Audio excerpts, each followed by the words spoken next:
on time? No. Um, am I having have I been having technical difficulties? Yes. Okay. Hopefully that was funny to you. It was funny to me, I think. Tonight's topic is quality. Do I need to spell it out? Yes. Yes, I do. I'm going to start though. If you're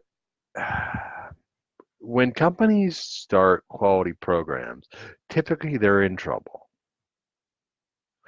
And the reason for that is to break them out of their current process to really get drive behind the initiative. Typically there's got to be something to break that inertia. So may not necessarily be in trouble, but could be just a real recognition of competition, of narrowing profits. Something's got them so that they're adopting this. So that's pretty common. It's you need a driver. I mean, think about it. For us, for those of us that have problems with weight, well, what often gets us to really off the stick, it's something like it could be, summer's coming and I look like heck, or it could be my doctor just said if I don't lose 50 pounds, I'll be dead in a year from diabetes or heart disease or whatever it is that your thing is, right?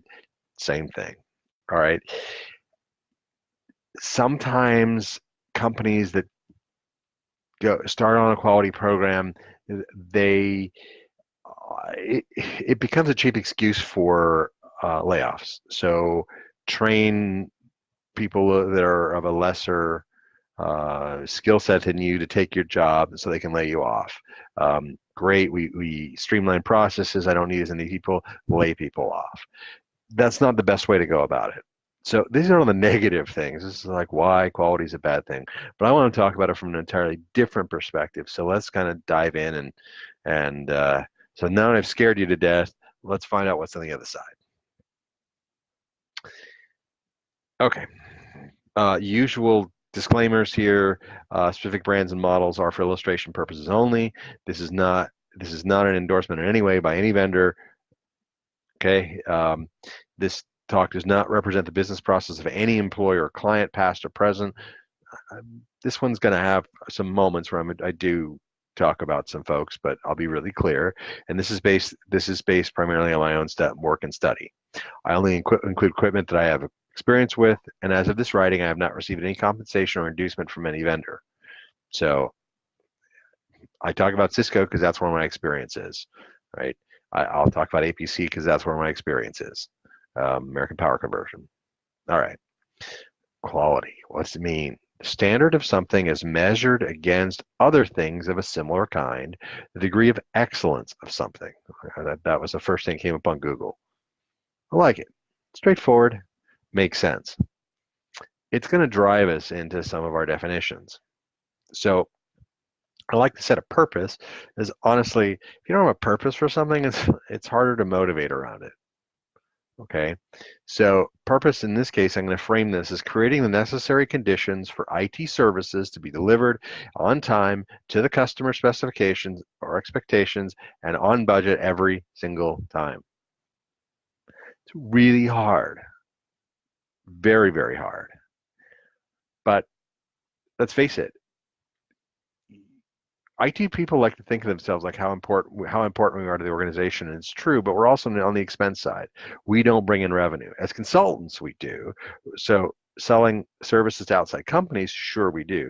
But if your job is focused on the internal infrastructure, you are a cost. I am a cost.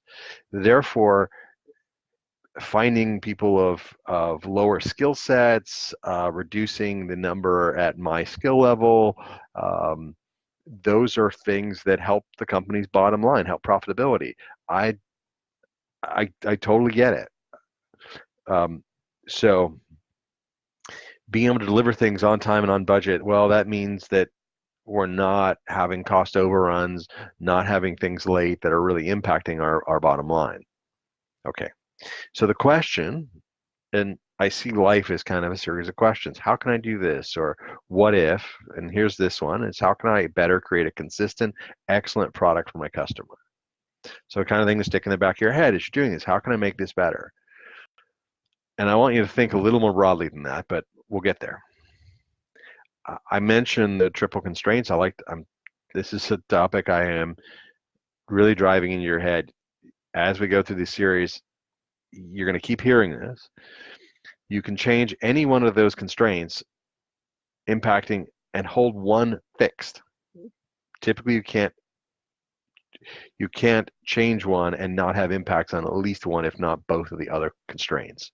However, a really good quality program you might find by streamlining process and better aligning your operation, that you'll find you can do it faster, cheaper, while keeping quality consistent or better.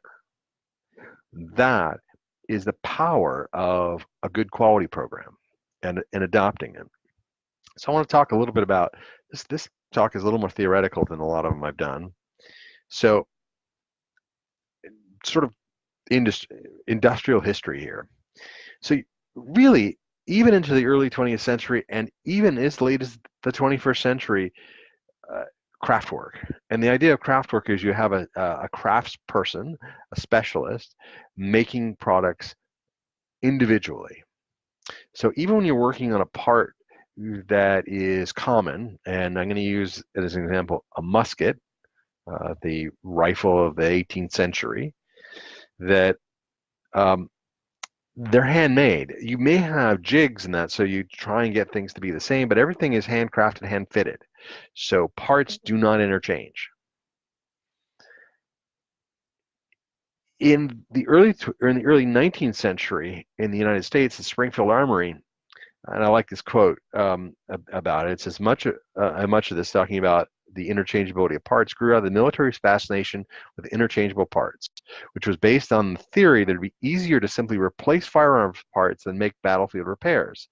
So if it's an individual part that needs to be custom fitted, you need a specialist that can do that.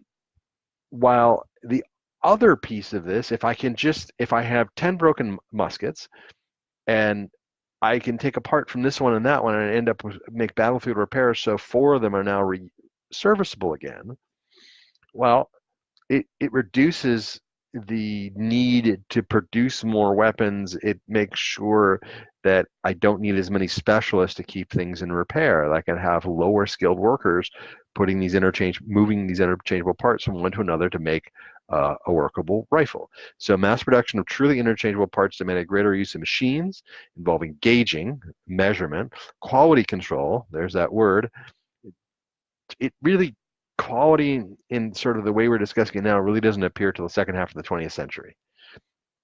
And division of labor. So specialists that to do this or that or the other piece of the assembly, all characteristics of industrial revolution. From these individual components, the concept of assembly line was devised. Now, you need to understand that those assembly lines, it might be something, things are often moved by hand. There's no pacing per se, that some guy produces the parts really fast, he gets his stuff done, runs out of work. In fact, a lot of these things are paid piecework. So if I was doing a particular assembly, and I know the guy feeding me, I'd want him to build up a bunch of parts because I'm going to blow through that. I want to get as much money as I can for the day based on piecework. Coming to the early 20th century, you have Henry Ford. Now, he created an actual movable assembly line, an assembly line that was moving on its own. It wasn't people physically moving the Model Ts around. His production system was so efficient, he cut the cost of the Model T in half in 7 years. That's really spectacular. Now, what we don't often talk about a lot is that particularly his Highland Park assembly plant, which was built in the teens, and he actually had smaller machines so that, for example, running boards, it can produce running boards at a pace that would keep pace with the other assembly processes. So there wouldn't be a buildup of materials anywhere along the assembly line. It can move consistently. The reason that they were black was that black paint dried faster. So you design something so you have this continuous flow of assembly. Now, what happened is Ford himself sort of lost that vision, and the Rouge, one of his bigger plants in the 20s, was producing internationally. So of course, when you're producing it for international delivery, because of shipping, you're going to have parts inventory that are constantly floating, and you're probably going to have overproduction at different stages because you need to have enough that shipping delays don't shut down production elsewhere. Okay, and the interchangeability of parts is actually, this is really super important. I, I'm familiar with some British work of the 30s and 40s, and actually even later, and those parts are not interchangeable. Um, I have a lot of crazy experience. The If you ever handle a lot of the magazines for the Bren light machine gun, which was the standard light machine gun for the British for decades, through World War II and beyond, they're not all the same. There's not the gauging on them is off pretty severely. So on the right Bren, some of your magazines are going to be loose. Some of them are going to be a really tight fit. Some of them are going to be hard to get in, period. Um, that's not fully interchangeable. That's not a good thing. That's a quality issue. All right.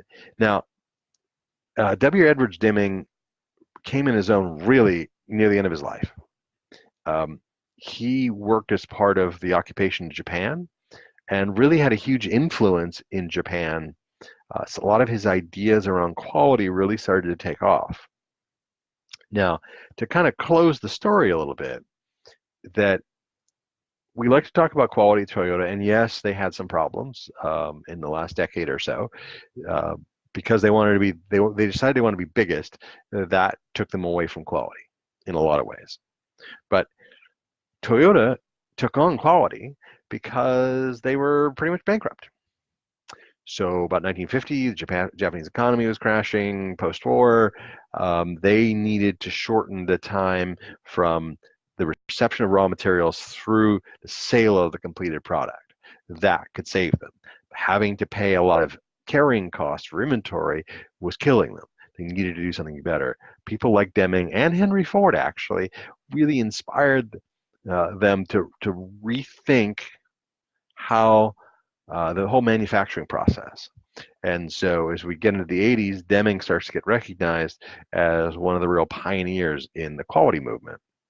Now, a lot of flavors. Total quality management, Toyota production system, lean, which is some people describe as an anglicized, a westernized version of Toyota production, business process reengineering, BPR, Six Sigma, zero defects, Phil Crosby. And I have to tell you about Phil Crosby because my first job out of college, my first full-time job out of college, I went to work for National Car Rental, and they had bought into Phil Crosby. Um, I went to programs from Phil Crosby's Quality College. And it was a lot because the economy hit the skids when I first got to work there.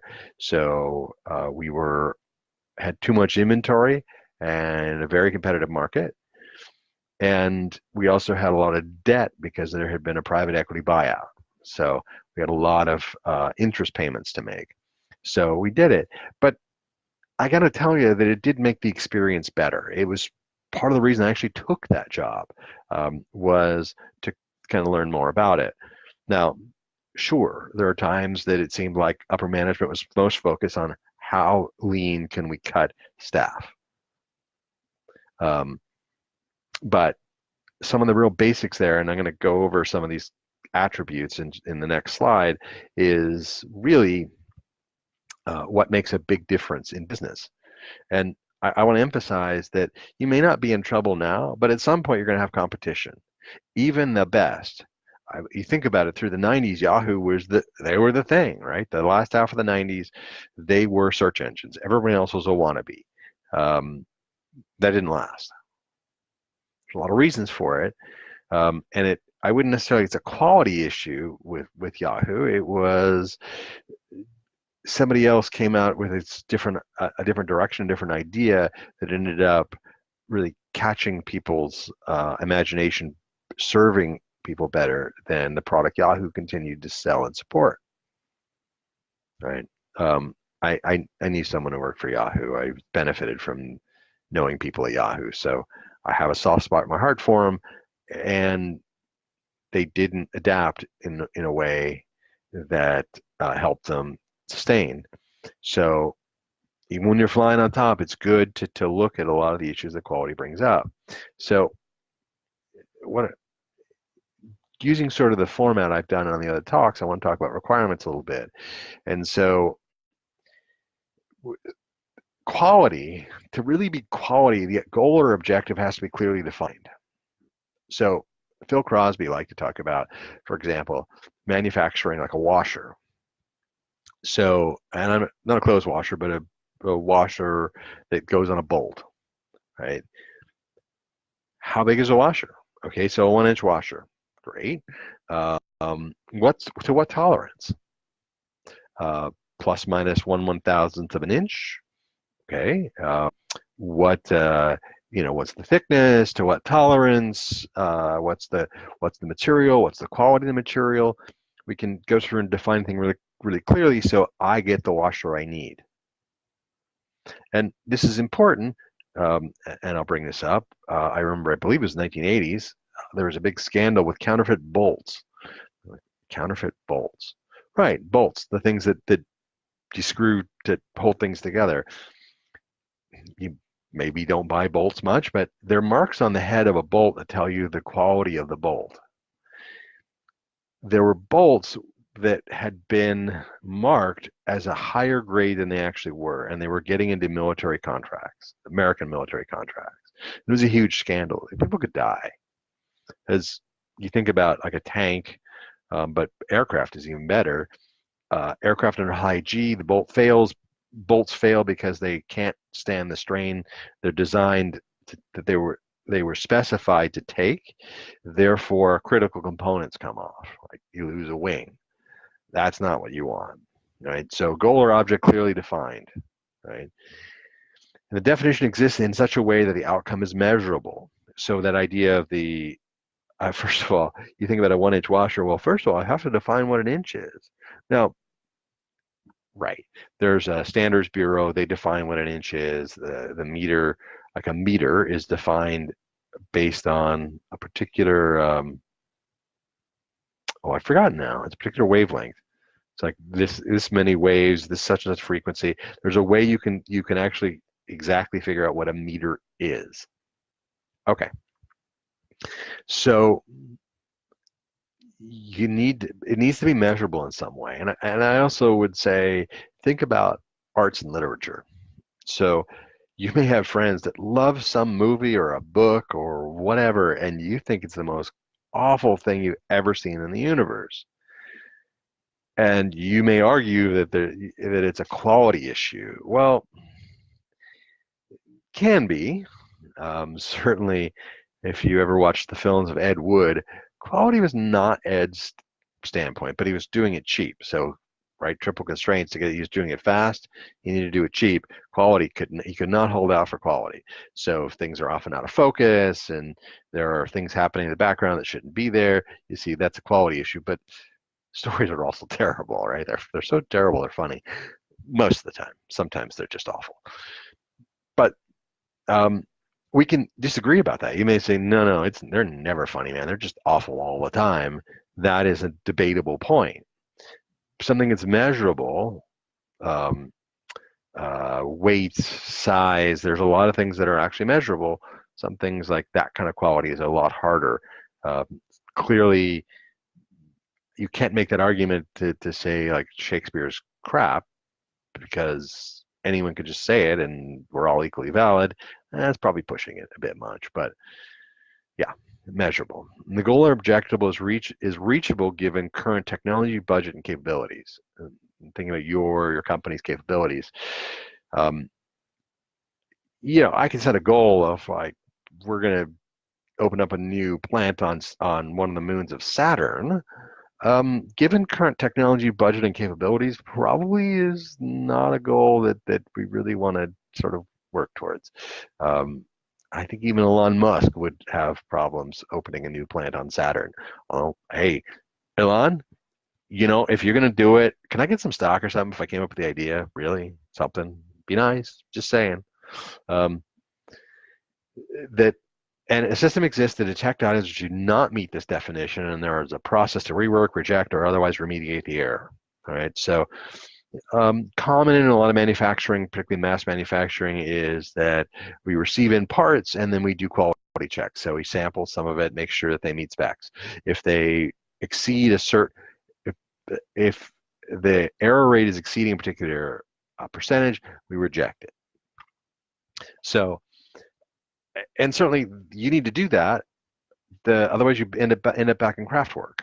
So if, for example, with auto doors, if I just kind of shim and make it work, even though it's out of tolerance, it's really hard later to then fix the door.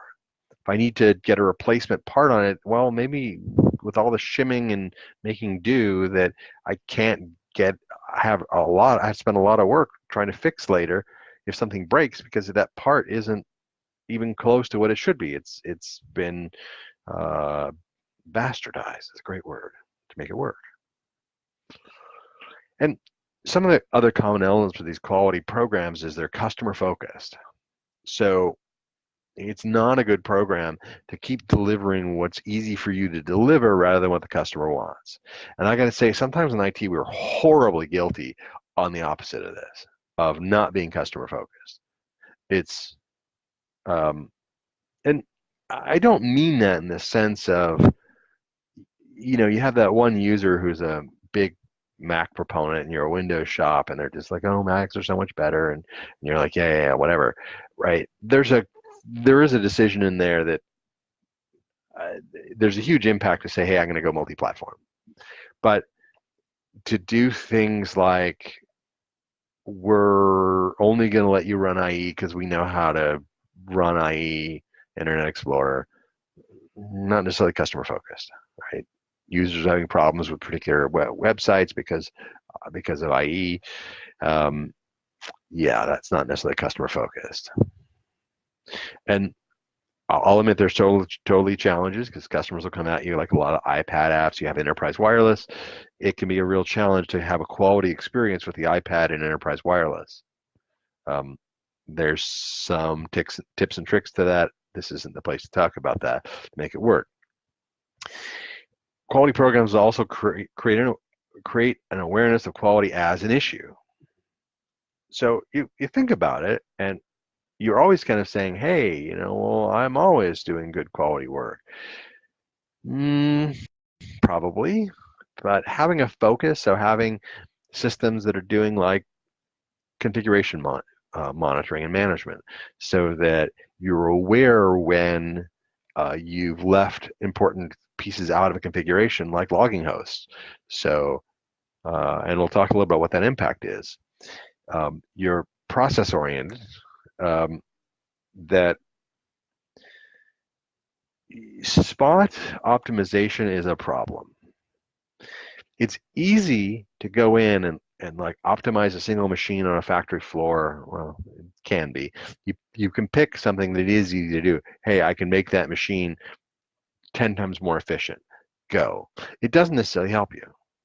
So optimizing like an IT process or part of an IT process. So when you're in a very segmented IT group where servers, network are all separate disciplines and all have strong walls, and sometimes divisions even within those, that you can optimize one piece of it at detriment to the other organizations. So you're requiring more from them. The net for the organization may not be an increase in quality, may actually be more expensive. But of course, when we have organizations that are incentivizing individual managers, that one line manager may be like, hey man, I can keep my head count down. This is great. I'm going for it. Right? Measurement has to be a key part of it, right? Because that was in those requirements we talked on earlier, is that how do I know it's good? How do I know I'm making good quality bolts? Okay, because when I test them, I know that they require this much to fail. I know that their dimensions are within particular tolerances. The other part of quality programs, although less so with the business process reengineering, is a cultural shift. So I've learned a bit about lean. I am not a sensei at this point. I'd be interested to follow up on that in time. Um, but Heijunka, the idea of uh, leveling work. So can you keep the workflow, the work pace fairly even? That takes a cultural shift because there are things, for example, I think in an IT environment, there are times where you'll have a customer that's just an internal customer who's always comes at you and says, "Hey, well, I need this like by the end of business today." It's 4 o'clock. It takes like 3 hours. Like, what are you know? So scramble to get something done. Oh, it's huge, and we can't. It'll be a big problem. Not a breakage issue.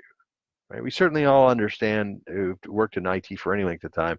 Something broke. We need to get. It's critical to business. We need to get on it. But this is um, I didn't think about it, or I just had this brainwave, and I want it by tomorrow, which may mean actually I just don't want to think about it any longer. I just want it done. Just get it done.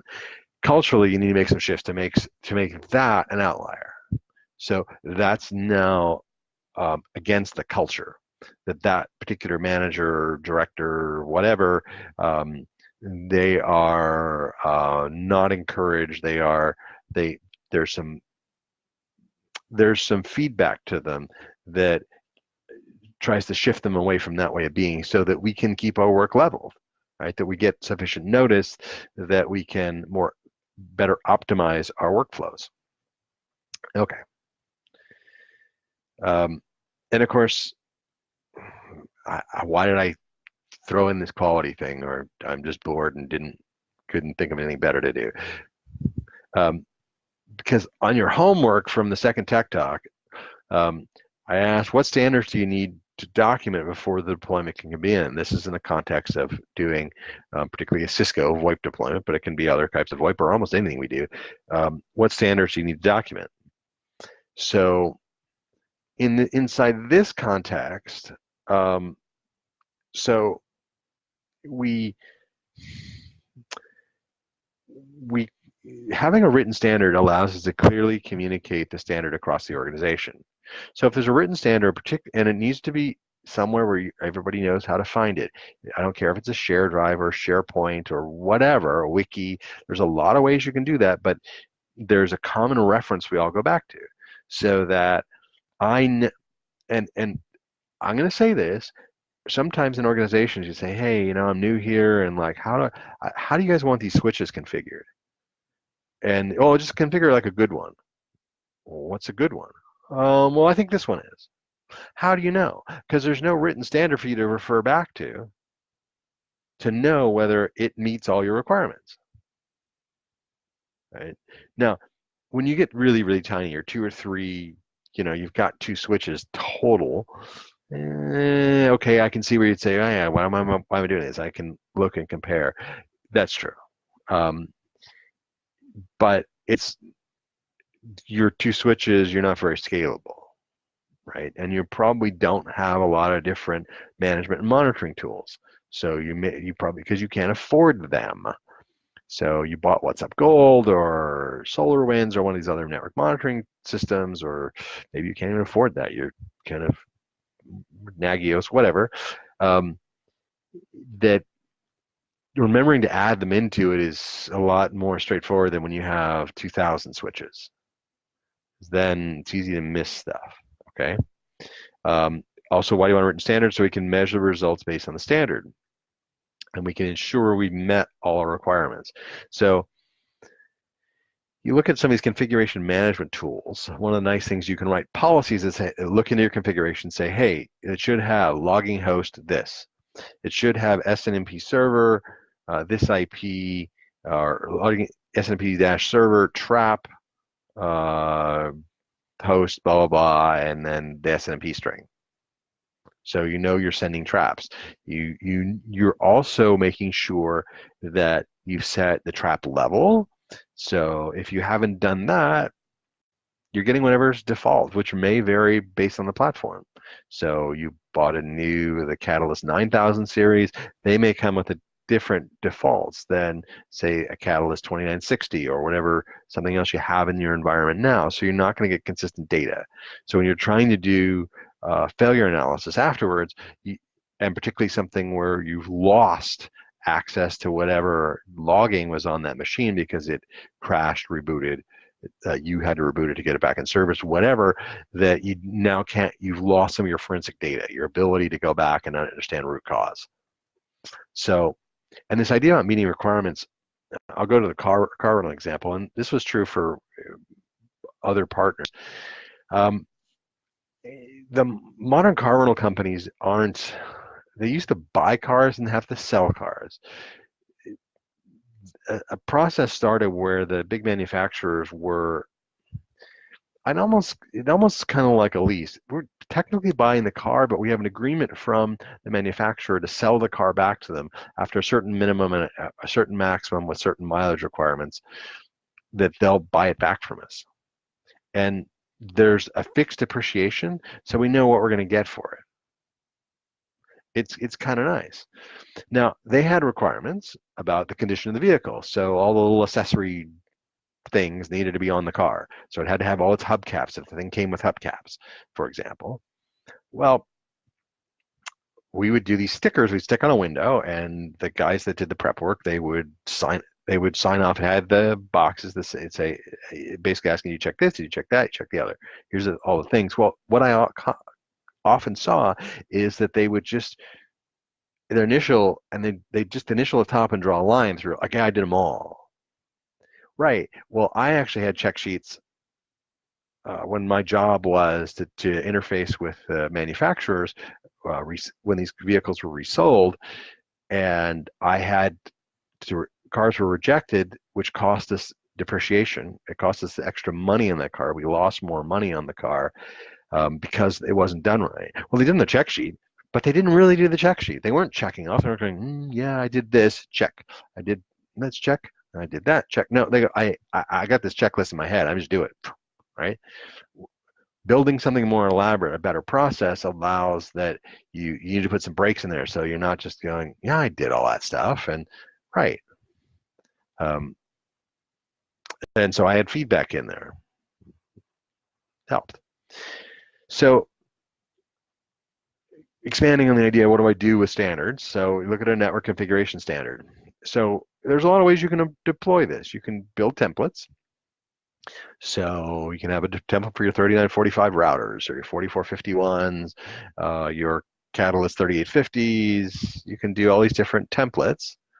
So base template, you're going to go in there, change the host name, change some IPs around, and be able to deploy it.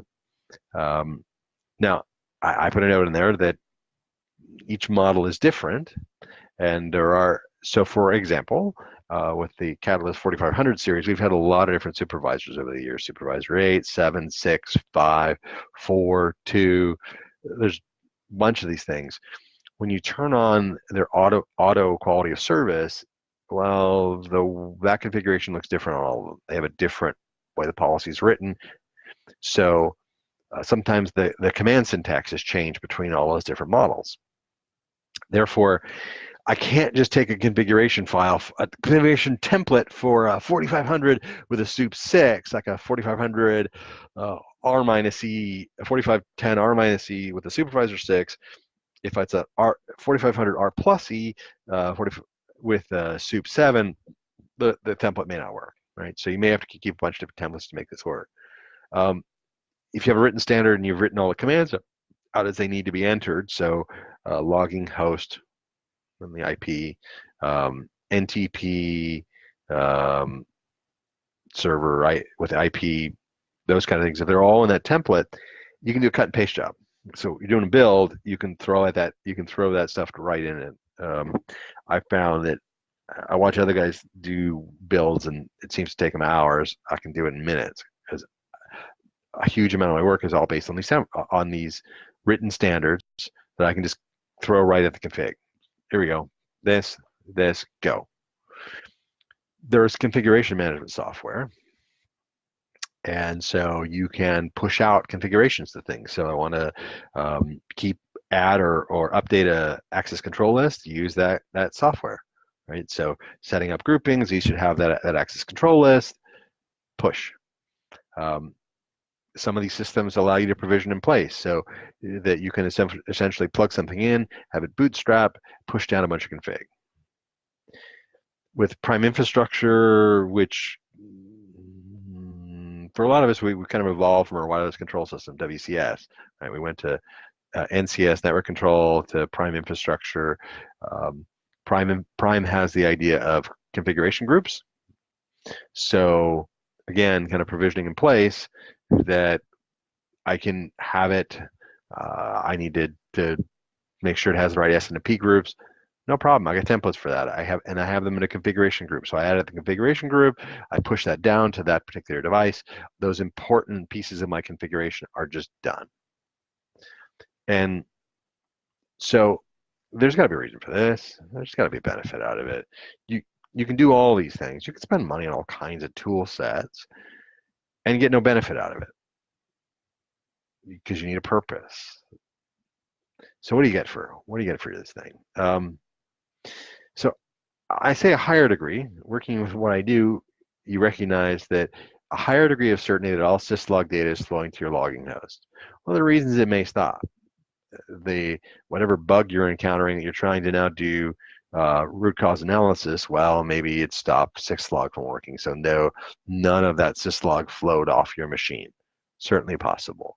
But I like the certainty. I hate in a troubleshooting scenario, I'm trying to work towards root cause, that I look in my repositories where I should see this data, and I'm doing searches. I got nothing from that device, and then maybe I look at the configuration backup of it, or I look when it's back up. I look at its configuration and see logging hosts aren't defined.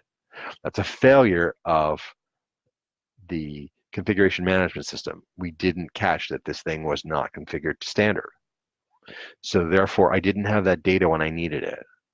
Because root cause is important. You want to understand, am I looking at code bugs, defective hardware, or unable to determine, could be just a transient.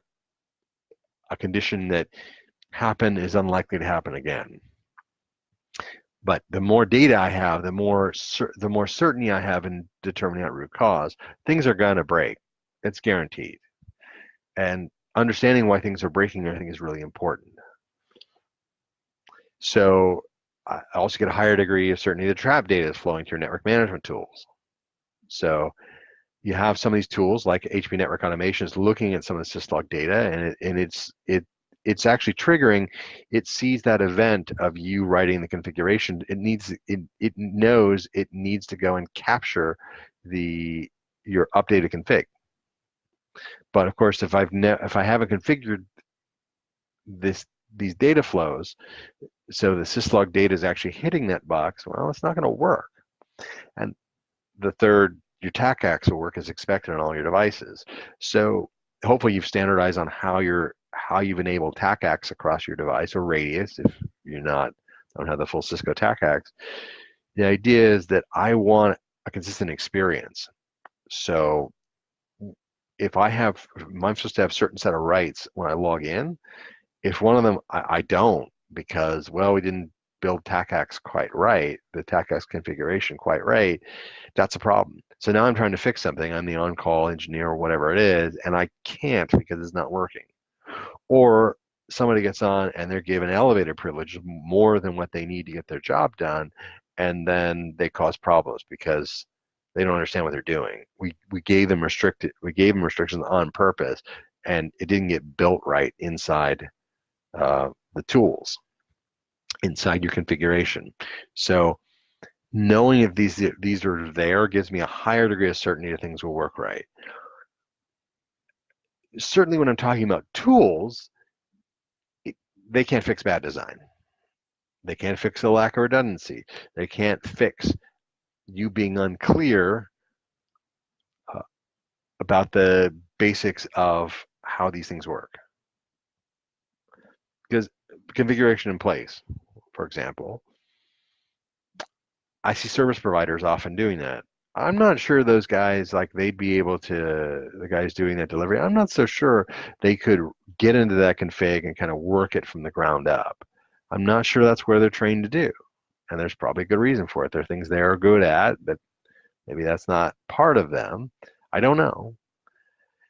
So having these standards, having them clear, having them work out, means that these technicians for the service provider, they don't have to be, you don't have to have a rocket scientist show up every time you do an install, because there's only so many of us and we're hopefully expensive. So that's part of the quality.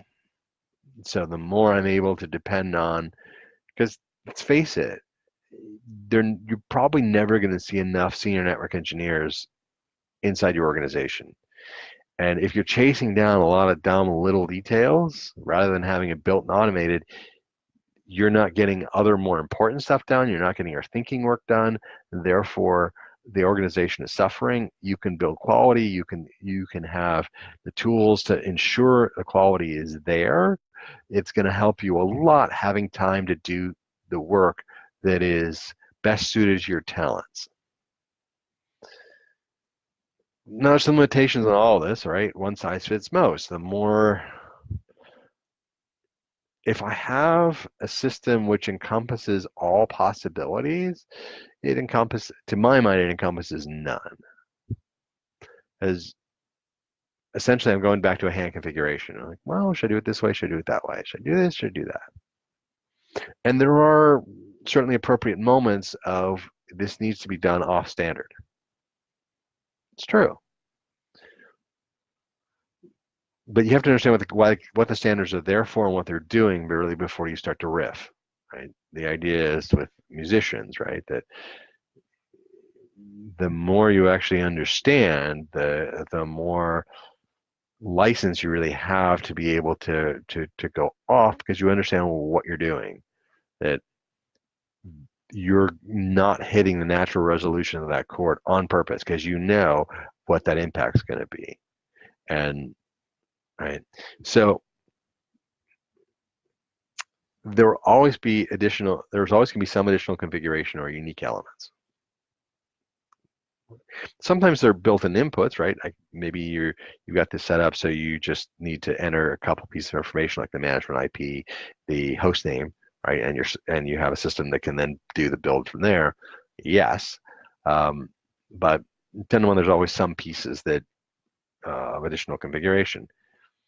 Your quality is only as good as your current revision of your documentation, and that includes updating.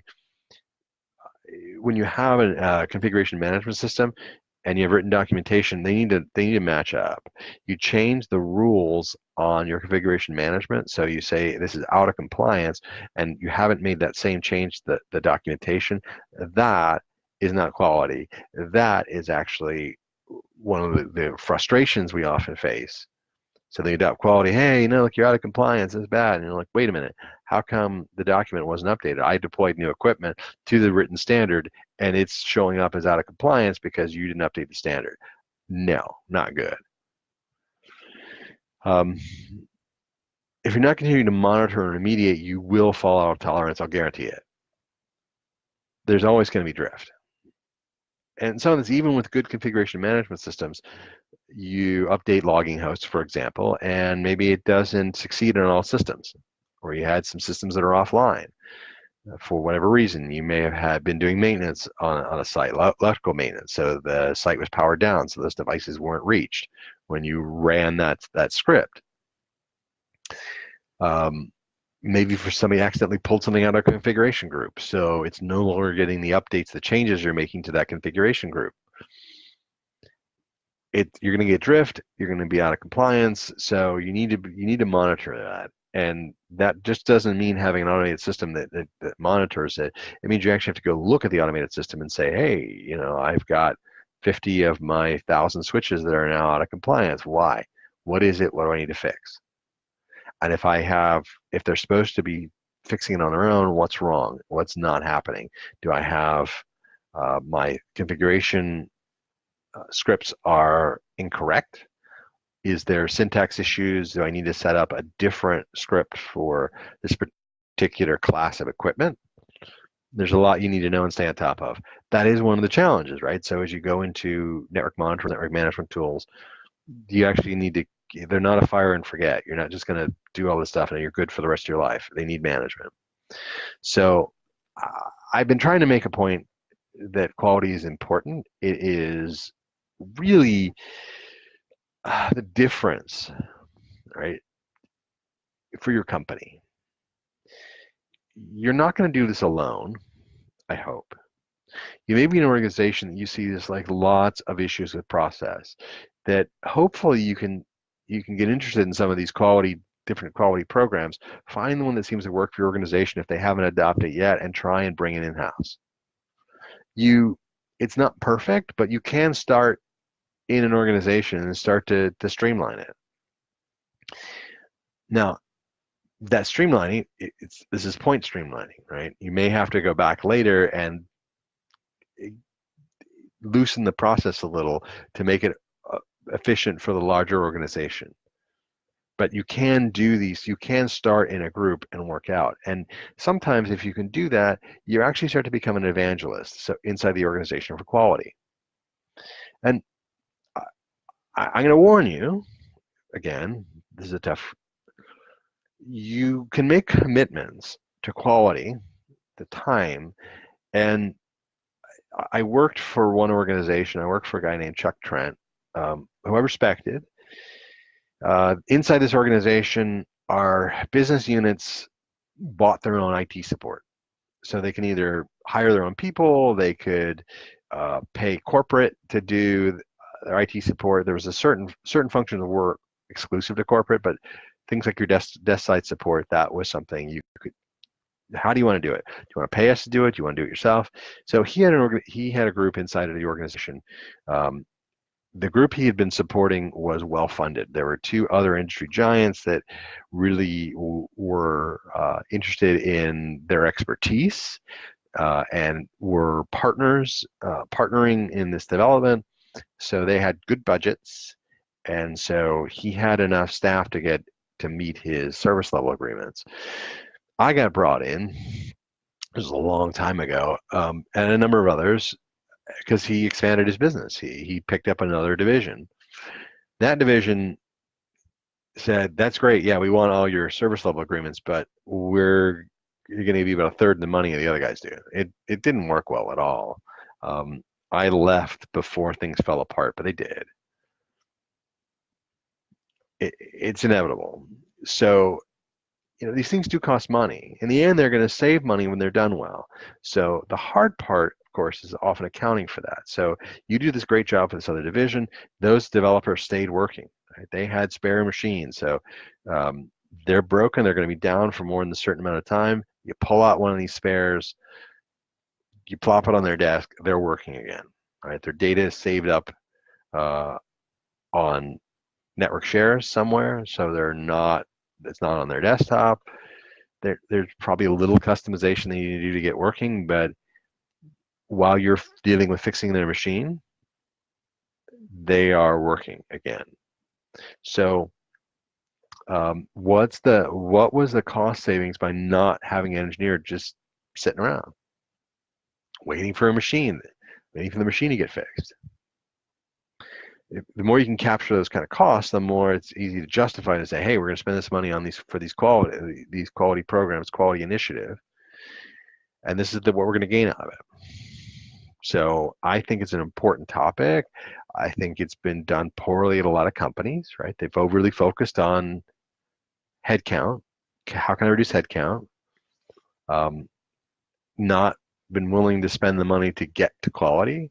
Savings may come secondary. It's also possible, because there are some things you think about quality, right? If I can up the quality of the initial product, whatever my product or service is, I do less rework. So if I can deliver a desktop to an end user and they just start working, there's not a lot of settling in, oh, I need to install this app. Oh, I need to do this. You need to customize a bunch of stuff to make it work. Hey, if you can get to the highest level of quality so that machine is really ready to go for them.